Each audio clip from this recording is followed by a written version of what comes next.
नमस्कार दोस्तों, आप सभी का हमारे YouTube channel ideal the classes में स्वागत है। दोस्तों, आज हम आपके लिए प्राथमिक शिक्षक पात्रता परीक्षा 2024 के विषय पर्यावरण के महत्वपूर्ण प्रश्न लेके आए हैं और ये आपका प्रैक्टिस सेट 4 है और इसमें आपको हम 30 प्रश्न बताएंगे जो आपकी MPTET वर्ग 3 परीक्षा के लिए बहुत ही महत्वपूर्ण है। तो चलिए देखते हैं प्रैक्टिस सेट 4। और जो आपकी परीक्षा होने वाली परीक्षा तिथि क्या है, 10 नवंबर 2024 से स्टार्ट हो जाएगी और इस वीडियो के माध्यम से आपको हम प्रीवियस ऑल क्वेश्चन बताएंगे जो इसके पहले की परीक्षाओं में पूछे गए जो प्रश्न हैं वही प्रश्न आपके लिए लेके आए हैं जो आपकी परीक्षा के लिए बहुत ही महत्वपूर्ण है। चलिए देखते हैं। यहाँ पे आपको भाग 5 पर्यावरण अध्ययन, भाग 5 में भाग 1 में आपका क्या दिया रहता है, भाग 1 में बाल विकास है, भाग 2 में क्या है भाषा भारती है और भाग 3 में जो आपका क्या है, भाग 3 में जो दिया है क्या दिया रहता है, आपकी जो भाषा है, जो लैंग्वेज होती हैं इंग्लिश, संस्कृत, हिंदी, तो वह लैंग्वेज है। और भाग 4 में आपकी गणित है और यही आपके प्रश्न पत्र का भाग 5 है।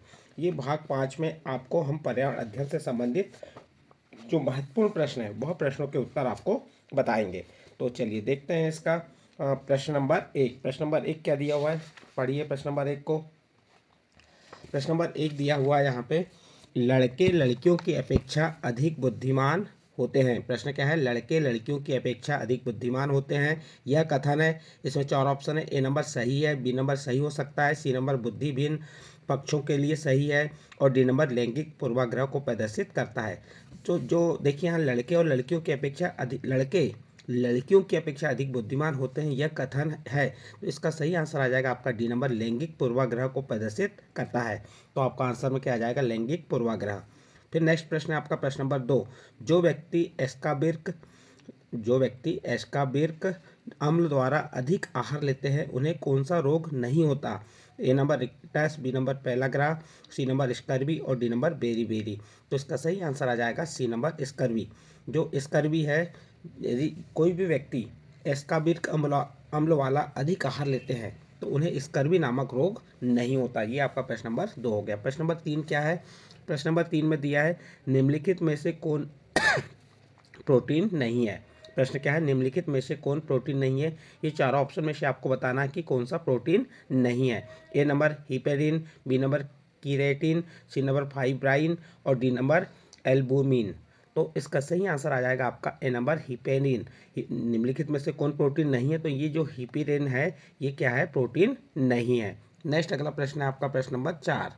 प्रश्न नंबर 4 में कह रहा है दूसरी श्रेणी के घरों का लक्षण है। दूसरी श्रेणी के घरों का लक्षण है, ए नंबर ईंट पत्थर से बने मकान, बी नंबर घास फूस से बने आवास, सी नंबर मिट्टी की दीवार वाले मकान और डी नंबर उपयुक्त में से कोई नहीं। तो यहाँ पे इसका सही आंसर आ जाएगा आपका सी नंबर, मिट्टी की दीवार से बने मकान। तो आपका सी नंबर का ऑप्शन सही होगा। नेक्स्ट अगला प्रश्न है आपका प्रश्न नंबर 5। प्रश्न नंबर 5 में क्या दिया है, किस वर्ष भारतीय संसद द्वारा राष्ट्रीय आवास नीति पारित की गई। प्रश्न क्या है आपका, किस वर्ष भारतीय संसद द्वारा राष्ट्रीय आवास नीति पारित की गई। ए नंबर वर्ष 2000, बी नंबर वर्ष 1994, सी नंबर वर्ष 2005 और डी नंबर वर्ष 2009। तो इसका सही आंसर आ जाएगा आपका बी नंबर वर्ष 1994। इस वर्ष कहा तो वर्ष 1994 में भारतीय संसद द्वारा राष्ट्रीय आवास नीति पारित की गई। इस प्रकार आपका प्रश्न 5 कंप्लीट। नेक्स्ट प्रश्न है आपका प्रश्न नंबर 6। मुर्गी घर का निर्माण किया जाता है। ए नंबर पिंजरा प्रणाली से, बी नंबर डीप लिटर प्रणाली से, सी नंबर उक्त ए एवं बी दोनों से, डी नंबर उपयुक्त में से कोई नहीं। तो प्रश्न था आपका मुर्गी घर का निर्माण किया जाता है। जो मुर्गी घर का निर्माण है वह पिंजरा प्रणाली से भी किया जाता है और डीप लिटर प्रणाली से भी किया जाता है। तो इसका सही आंसर आ जाएगा सी नंबर, ए एवं बी दोनों से। अगला प्रश्न है आपका प्रश्न नंबर 7।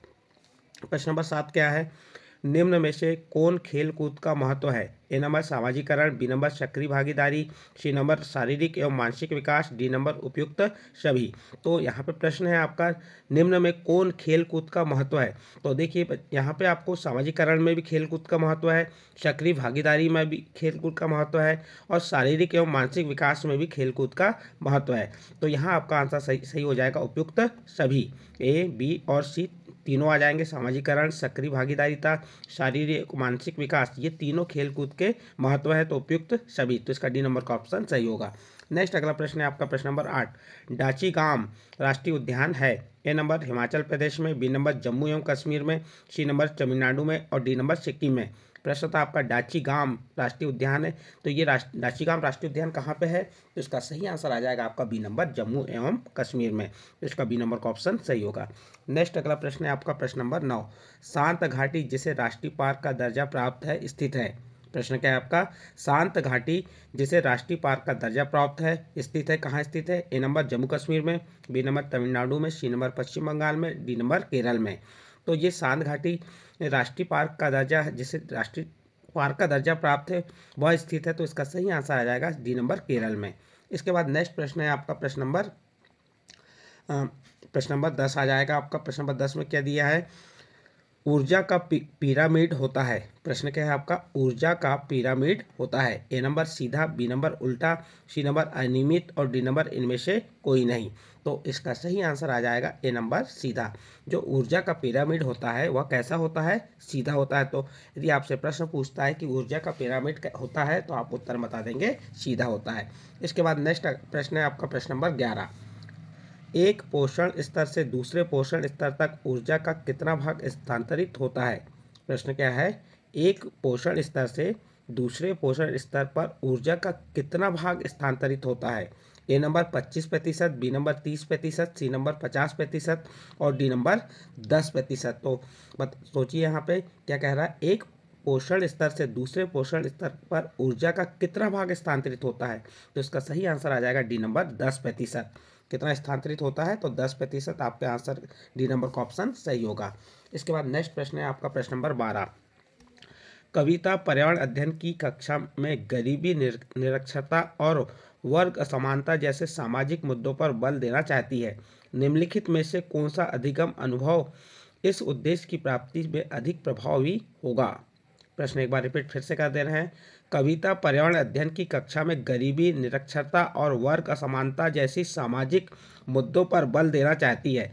निम्नलिखित में से कौन सा अधिगम अनुभव इस उद्देश्य की प्राप्ति में अधिक प्रभावी होगा? ए नंबर संबंधित मुद्दों पर विशेष व्याख्यानों का आयोजन, बी नंबर शिक्षार्थी को संबंधित सामाजिक मुद्दों पर चार्ट तैयार करने के लिए कहना, सी नंबर शिक्षार्थी को संबंधित जानकारी एकत्र करने और उनका विश्लेषण करने के लिए सामूहिक परियोजना लेने के लिए कहना, और डी नंबर शिक्षार्थी को संबंधित मुद्दों पर स्लोगन लिखने के लिए कहना। तो इसका सही आंसर आ जाएगा आपका सी नंबर, शिक्षार्थी को संबंधित जानकारी एकत्र करने और उनका विश्लेषण करने के लिए सामूहिक परियोजना लेने के लिए कहना। तो इसका सी नंबर का ऑप्शन सही होगा। नेक्स्ट अगला प्रश्न आता है आपका प्रश्न नंबर 13। प्रश्न नंबर 13 क्या है? ईवीएस में किसी अच्छे गृह कार्य को मुख्यतः किस पर केंद्रित होना चाहिए? प्रश्न क्या है आपका? ईवीएस में यानी पर्यावरण अध्ययन में किसी अच्छे गृह कार्य को मुख्यतः किस पर केंद्रित होना चाहिए? A number mastery learning, B number विस्तारित अधिगम के लिए चुनौतियां और उत्तेजना, सी नंबर समय का सदुपयोग, डी नंबर पुनरावृत्ति और प्रबलीकरण। तो प्रश्न था आपका ईवीएस में किसी अच्छे गृह कार्य को मुख्यतः किस पर केंद्रित होना चाहिए? तो इसका सही आंसर आ जाएगा ए नंबर मास्टरी लर्निंग। किस पे केंद्रित होना चाहिए? मास्टरी लर्निंग पे केंद्रित होना चाहिए। नेक्स्ट प्रश्न है आपका प्रश्न नंबर 14। प्राथमिक स्तर की अच्छी ईवीएस पाठ्यचर्या में होना चाहिए। ए नंबर अपने आसपास के खोजने के अवसर प्रदान करना, बी नंबर संकल्पनाओं को विस्तृत व्याख्या पर अधिक एकाग्रता, सी नंबर पदों की यथार्थ परिभाषा पर अधिक बल देना और डी नंबर पाठ के अंत में अधिक अभ्यास प्रश्न सम्मिलित करना। प्रश्न था प्राथमिक स्तर की अच्छी ईवीएस पाठ्यचर्या में होना चाहिए। तो इसका सही आंसर आ जाएगा ए नंबर अपने आसपास को खोजने के अवसर प्रदान करना। अपने आसपास को खोजने के अवसर प्रदान करना, ये आपका प्रश्न नंबर 14 का उत्तर कम हो जाएगा। नेक्स्ट प्रश्न है आपका प्रश्न नंबर 15। कक्षा 5 की ईवीएस की पाठ्य पुस्तक किसी पाठ में सोचिए। क्या कह रहा है? कक्षा 5 की ईवीएस की पाठ्य पुस्तक किसी पाठ में सोचिए और चर्चा कीजिए। भाग में नीचे दिया गया कथन लिखा है। यदि आपके गांव अथवा शहर में एक सप्ताह तक पेट्रोल अथवा डीजल ना हो तो क्या होगा? इस कथन का मुख्य उद्देश्य होगा ए नंबर छात्रों का पेट्रोल और डीजल के स्रोतों के बारे में मूल्यांकन, बी नंबर वास्तविक जीवन की चिंताओं को समझने हेतु कल्पना और सोचने विचारने की कुशलता को बढ़ावा देना, सी नंबर पेट्रोल और डीजल की कमी के बारे में जागृति उत्पन्न करना, डी नंबर छात्रों को तेल के न्याय संगत उपयोग के बारे में संवेदनशील बनाना। तो इस प्रश्न का सही उत्तर आ जाएगा बी नंबर। वास्तविक जीवन की चिंताओं को समझने हेतु कल्पना और सोचने विचारने की कुशलता को बढ़ावा देना। इस प्रकार से आपका प्रश्न नंबर 15 कंप्लीट होता है। इसके बाद नेक्स्ट अगला प्रश्न आता है आपका प्रश्न नंबर 16। प्रश्न नंबर 16 है, ईवीएस कक्षा में सामाजिक असमानताओं पर अधिक बल देने के लिए निम्नलिखित में से कौन सा अधिक प्रभावी अधिगम अनुभव होगा। प्रश्न क्या है आपका, ईवीएस कक्षा में सामाजिक असमानताओं पर अधिक बल देने के लिए निम्नलिखित में से कौन सा अधिक प्रभावी अधिगम अनुभव होगा। ए नंबर, संबंधित मामलों या समस्याओं पर विशिष्ट भाषण आयोजित करना। बी नंबर, संबंधित मामलों पर क्विज प्रतियोगिता का संचालन। सी नंबर, विद्यार्थियों से समूह परियोजना का भार अपने ऊपर लेने के लिए कहना। और डी नंबर, संबंधित मामलों पर वीडियो फिल्म दिखाना। प्रश्न क्या था आपका, ईवीएस कक्षा में सामाजिक असमानताओं पर अधिक बल देने के लिए निम्नलिखित में से कौन सा अधिक प्रभावी अधिगम अनुभव होगा। तो इसका सही आंसर आ जाएगा आपका सी नंबर, विद्यार्थियों से समूह परियोजनाओं का भार अपने ऊपर लेने के लिए कहना। नेक्स्ट प्रश्न है आपका प्रश्न नंबर 17। ब्रेल लिपि के बारे में नीचे दिए गए कथनों का अध्ययन कीजिए। ये नंबर, ब्रेल को मोटे कागज पर बिंदु बनाकर लिखा जाता है। सेकंड नंबर, यह लिपि 8 बिंदुओं पर आधारित होती है। थर्ड नंबर, बिंदुओं की पंक्तियां किसी नुकीले औजार से बनाई जाती हैं। और फोर्थ नंबर, इसे उभरे बिंदुओं पर हाथ फेरकर पढ़ा जाता है। तो ये देखिए इसके बाद आगे क्या दिया, सही कथन है। तो इसका सही कथन क्या होगा, तो इसका सही कथन आ जाएगा आपका डी नंबर 1, 3 और 4। एक में क्या दिया है, बेल को मोटे कागज पर बिंदु बनाकर लिखा जाना। फिर तीसरा, पहला नंबर भी सही है। इसके बाद तीसरा नंबर, बिंदुओं की पंक्तियां किसी नुकीले औजार से बनाई जाती हैं। और चौथा नंबर, इसे उभरे बिंदुओं पर हाथ फेरकर पढ़ा जाता है। तो यहाँ पे पहला, तीसरा और चौथा, ये पहला, तीसरा और चौथा डी नंबर का ऑप्शन सही होगा। नेक्स्ट अगला प्रश्न है आपका प्रश्न नंबर 18। प्राथमिक स्तर पर शिक्षक की खेल विधि आधारित है। ए नंबर, विकास के मनोवैज्ञानिक सिद्धांत। बी नंबर, शिक्षण के सामाजिक सिद्धांत। सी नंबर, शारीरिक शिक्षा कार्यक्रम के सिद्धांत। और डी नंबर, शिक्षण विधि के सिद्धांत। प्रश्न क्या था आपका, प्राथमिक स्तर पर शिक्षक की खेल विधि आधारित है। तो उसका सही आंसर आ जाएगा ए नंबर, विकास के मनोवैज्ञानिक सिद्धांत पर आधारित है। नेक्स्ट प्रश्न है आपका प्रश्न नंबर 19। निम्नलिखित में से कौन सा प्राथमिक स्तर पर पर्यावरण अध्ययन की पाठ्यचर्या की आवश्यकता के अनुरूप नहीं है। ए नंबर, उसे काम की दुनिया में प्रवेश के लिए शिक्षार्थियों को ज्ञान एवं कौशल से लैस करना चाहिए। बी नंबर, उसे शिक्षार्थी में पर्यावरण के सरोकार को उत्पन्न करना चाहिए। सी नंबर, उसे शिक्षार्थी को उन पद्धतियों और प्रक्रियाओं को अर्जित करने में शामिल करना चाहिए जो नए ज्ञान को उत्पन्न करने से आगे ले जाएंगे। और डी नंबर, उसे शिक्षार्थियों के मानसिक स्तर के अनुकूल होना चाहिए। प्रश्न था, निम्नलिखित में से कौन सा प्राथमिक स्तर पर पर्यावरण अध्ययन की पाठ्यचर्या की आवश्यकता के अनुरूप नहीं है। तो यहाँ पे नहीं है पूछा, तो इसका सही आंसर आ जाएगा ए नंबर, उसे काम की दुनिया में प्रवेश के लिए शिक्षार्थी को ज्ञान एवं कौशल से लैस करना चाहिए। ये जो है पर्यावरण अध्ययन की पाठ्यचर्या के आवश्यकता के अनुरूप नहीं है। तो इसका ए नंबर का ऑप्शन सही होगा। नेक्स्ट अगला प्रश्न आता है आपका प्रश्न नंबर 20। प्रश्न नंबर 20 क्या कह रहा है, एनसीईआरटी की पाठ्य पुस्तकों में पर्यावरण अध्ययन को उच्च प्राथमिकता और स्थान दिया गया है। प्रश्न क्या है आपका, एनसीईआरटी की पाठ्य पुस्तकों में पर्यावरण अध्ययन को उच्च प्राथमिकता और स्थान दिया गया है। तो इसका ए नंबर का ऑप्शन है, विश्व की आधारभूत संकल्पनाओं की व्याख्या करने के लिए। बी नंबर, चिंतन और विस्मय के लिए शिक्षार्थियों को अवसर उपलब्ध कराने के लिए। और सी नंबर, तकनीकी शब्दावली की सटीक परिभाषा उपलब्ध कराने के लिए। डी नंबर, अधिक संख्या में अभ्यास प्रश्नों को शामिल करने के लिए। तो इसका सही आंसर आ जाएगा बी नंबर, चिंतन और विस्मय के लिए शिक्षार्थियों को अवसर उपलब्ध कराने के लिए। नेक्स्ट प्रश्न है आपका प्रश्न नंबर 21।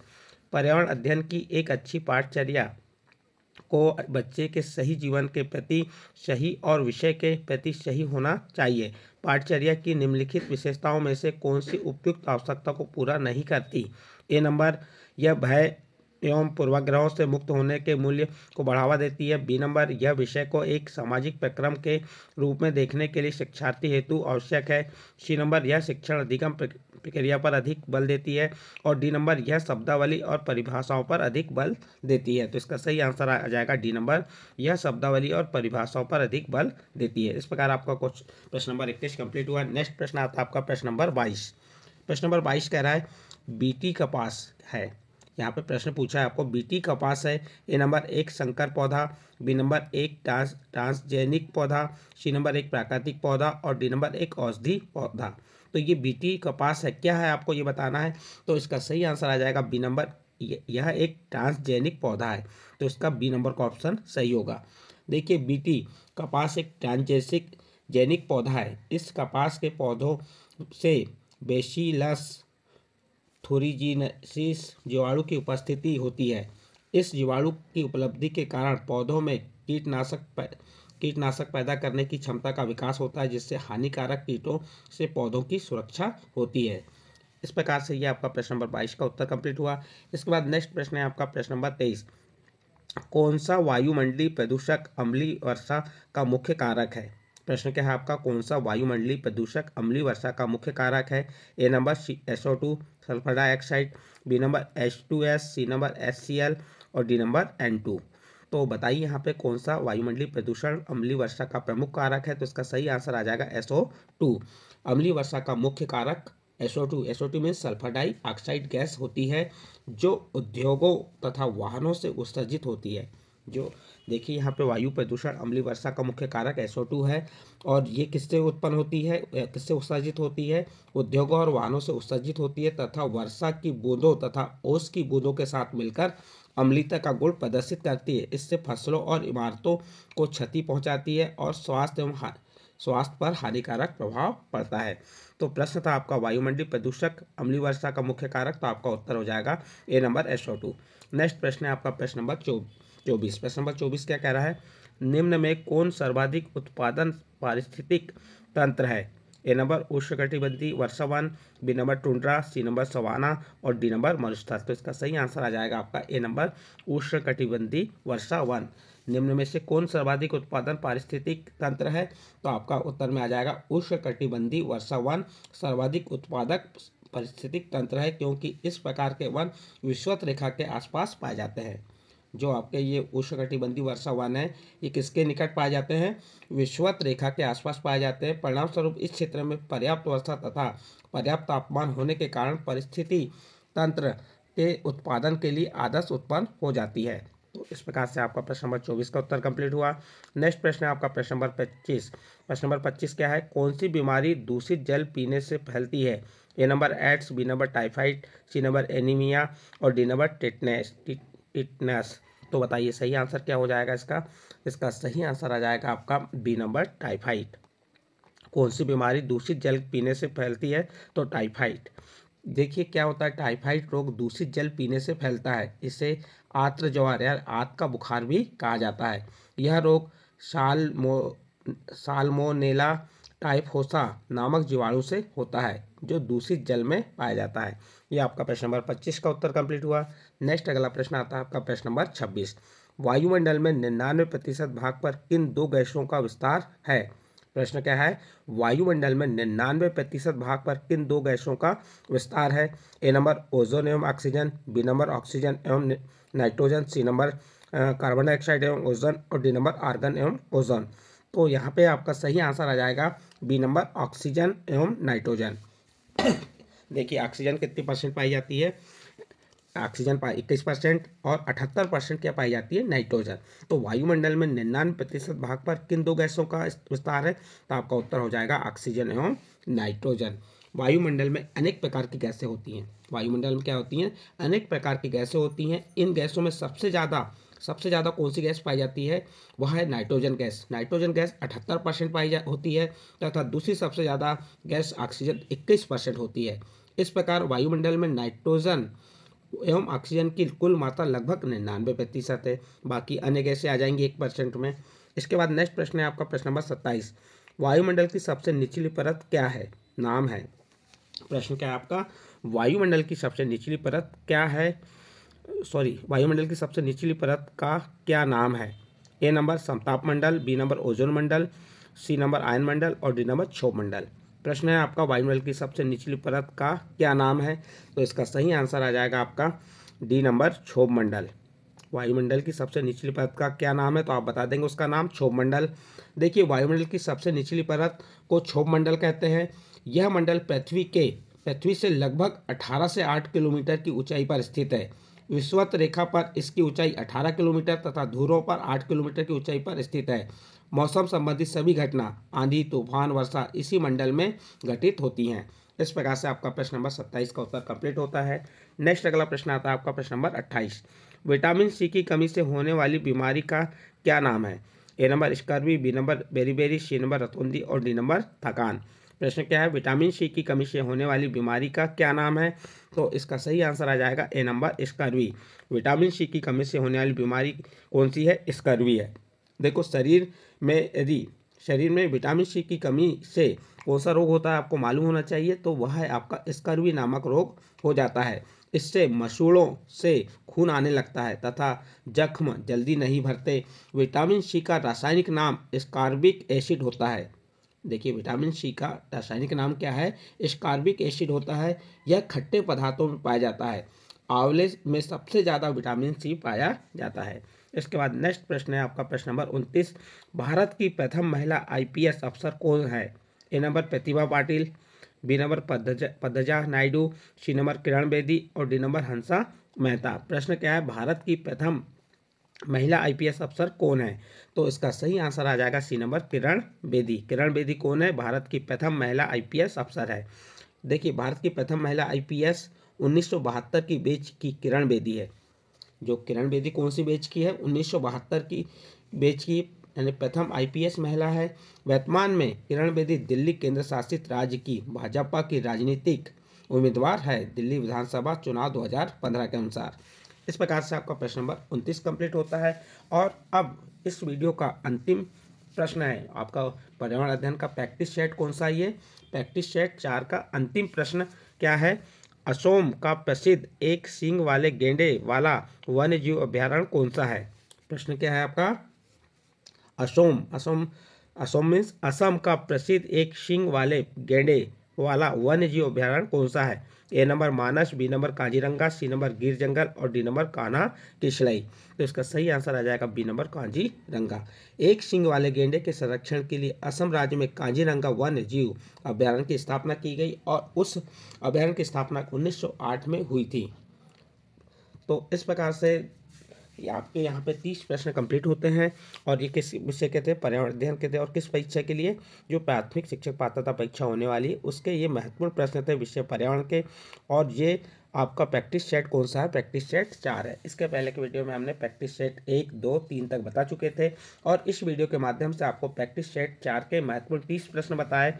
यदि आपको ये प्रश्न अच्छे लगे हों तो आप हमारे चैनल आइडियल देव क्लासेस को सब्सक्राइब कीजिए, लाइक कीजिए और इस वीडियो को अपने दोस्तों के ग्रुपों में शेयर जरूर कीजिए।